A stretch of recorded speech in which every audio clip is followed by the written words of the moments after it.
le leader de la bande à Fifi dans la peau de Jean-Luc Delarue?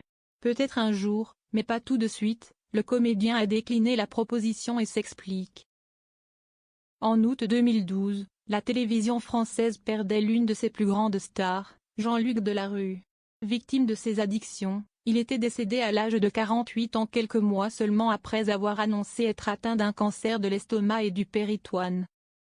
10 ans après sa disparition, TF1 avait diffusé un documentaire intitulé Jean-Luc Delarue, 10 ans déjà, qui retraçait les coulisses de son ascension, de sa carrière, dévoilant ses qualités mais aussi ses névroses, et revenant sur ses succès et ses dérapages.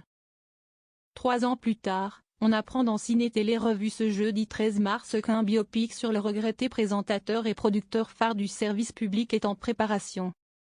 C'est Philippe Lachaud qui a révélé l'information au cours d'une interview. Il s'est vu proposer d'incarner Jean-Luc Delarue, mais a préféré décliner. Il s'est expliqué sur sa décision.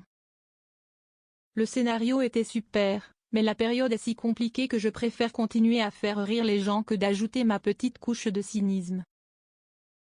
Ce n'est pas le moment, ça changera peut-être. Là, c'était une personnalité qui avait des parts très sombres, de décadence. Le virage était extrême, a expliqué le comédien.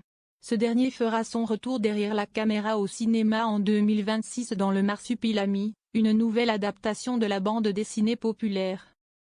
En 2023, il avait fédéré près de 4,3 millions de téléspectateurs dans les salles avec son film Alibi.com 2. Il est donc bien parti pour, comme il le souhaite, continuer à divertir et amuser le grand public. Toutefois, l'animateur de LOL, qui ressort, devra faire encore mieux l'année prochaine s'il veut égaler le fraîchement césarisé Alain Chabat qui avait réussi l'exploit de réunir plus de 5,2 millions de personnes au cinéma avec Sur la piste du Marsupilami en 2012.